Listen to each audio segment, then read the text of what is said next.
Good morning, सुप्रभात, केम छो, सलाम। उम्मीद है आप सब लोग बेहतर होंगे, अपना ध्यान रख रहे होंगे।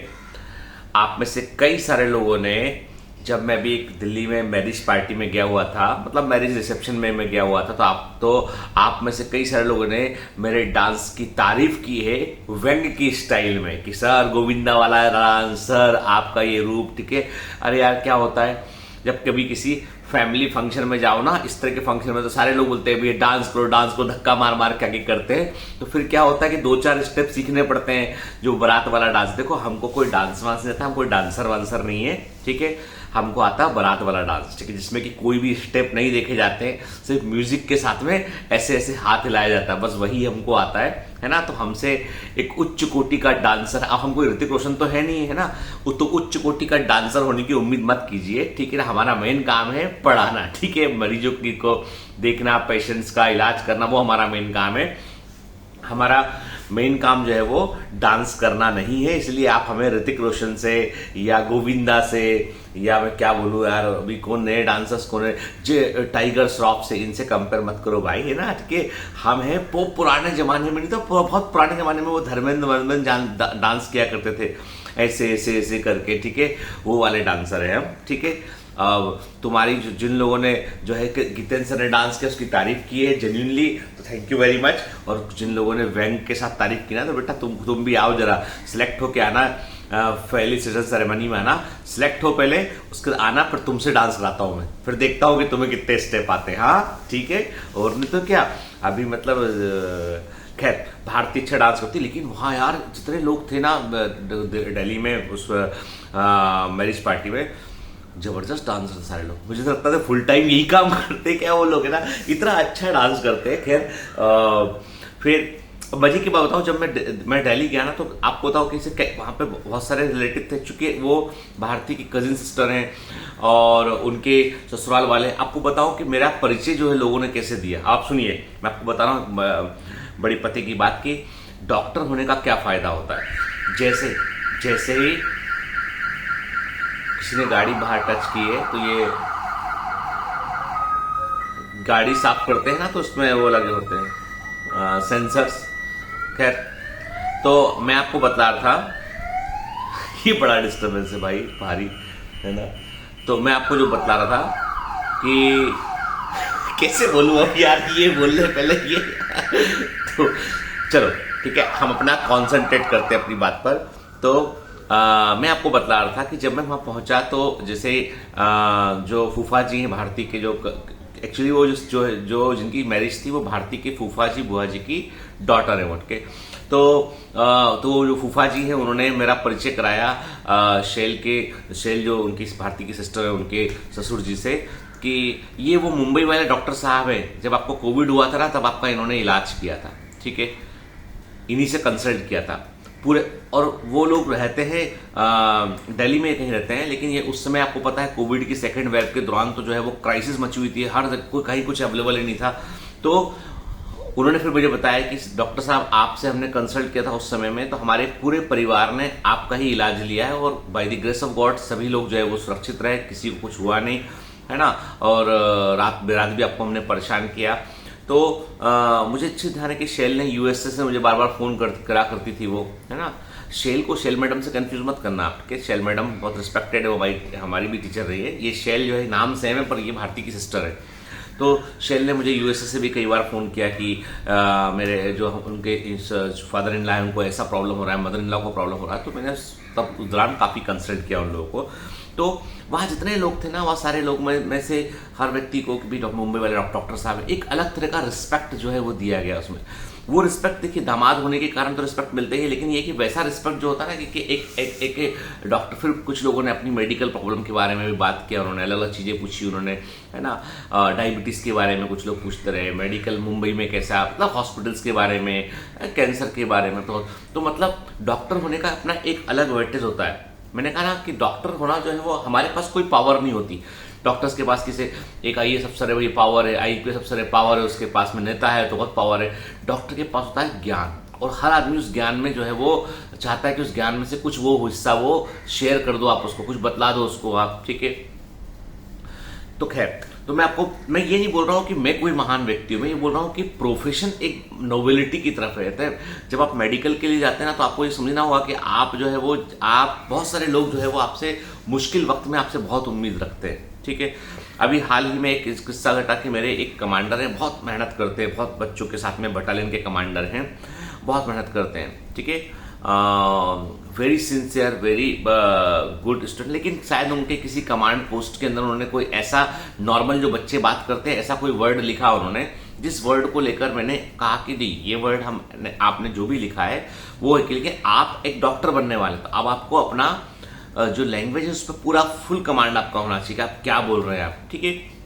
तो मैं हमेशा अपने जो मेरे बच्चे सिलेक्ट हो चुके हैं, जो आप पढ़ रहे हैं वो बच्चे भी, सबको मैं हर समय गाइड करता हूँ एज अ पेरेंट की भी हमको क्या करना है क्या नहीं करना है, क्योंकि सोसाइटी में वही हो घटेगा आसपास हमारे जैसा हम खुद है, ठीक है। हम खुद भी अच्छे नहीं है तो हमारे आसपास के लोग भी अच्छे नहीं होंगे।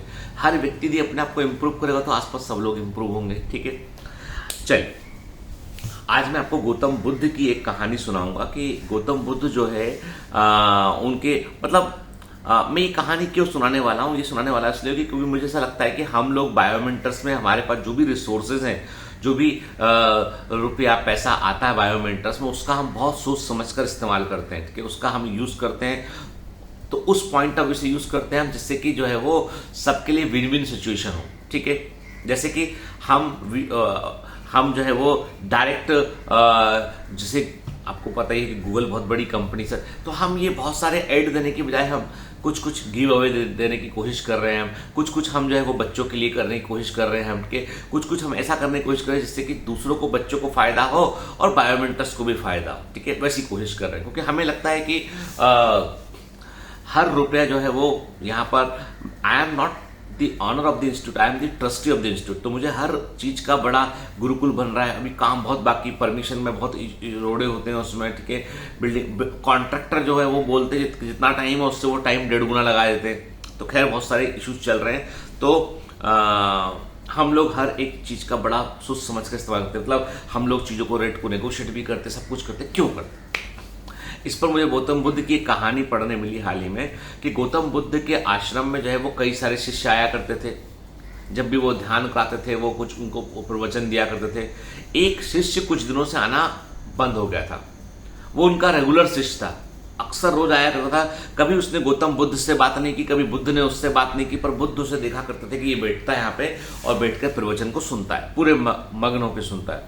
लेकिन कुछ दिनों से वो दिखाई नहीं पड़ रहा था, तो गौतम बुद्ध को चिंता हुई कि भाई आ क्यों नहीं रहा, वो सब ठीक ठाक तो है। तो एक दिन गौतम बुद्ध जो है वो अपने गांव में भिक्षा मांगने गए हुए थे, वो भिक्षा मांग के लिए खाया करते थे, तो भिक्षा मांगने गए हुए थे अपने शिष्यों के साथ में, तो उस व्यक्ति का घर पड़ा, तो उस व्यक्ति के घर पर पहुंच गए वो सुबह सुबह उसके घर पर पहुंच गए, और वो व्यक्ति ने देखा कि बुद्ध खुद आए हैं, तो उसने हाथ जोड़ा, बोला आप आइए जल ग्रहण कीजिए। तो उसने पानी पिलाया उनको और आसन पर बैठाया, और बुद्ध बोले कि तुम्हारे घर में सब ठीक ठाक है ना? हाँ सब ठीक ठाक है, बेटी बेटा सब बढ़िया है। तो फिर तुम प्रवचन में आ नहीं रहे कुछ दिन से, क्या वजह क्या है?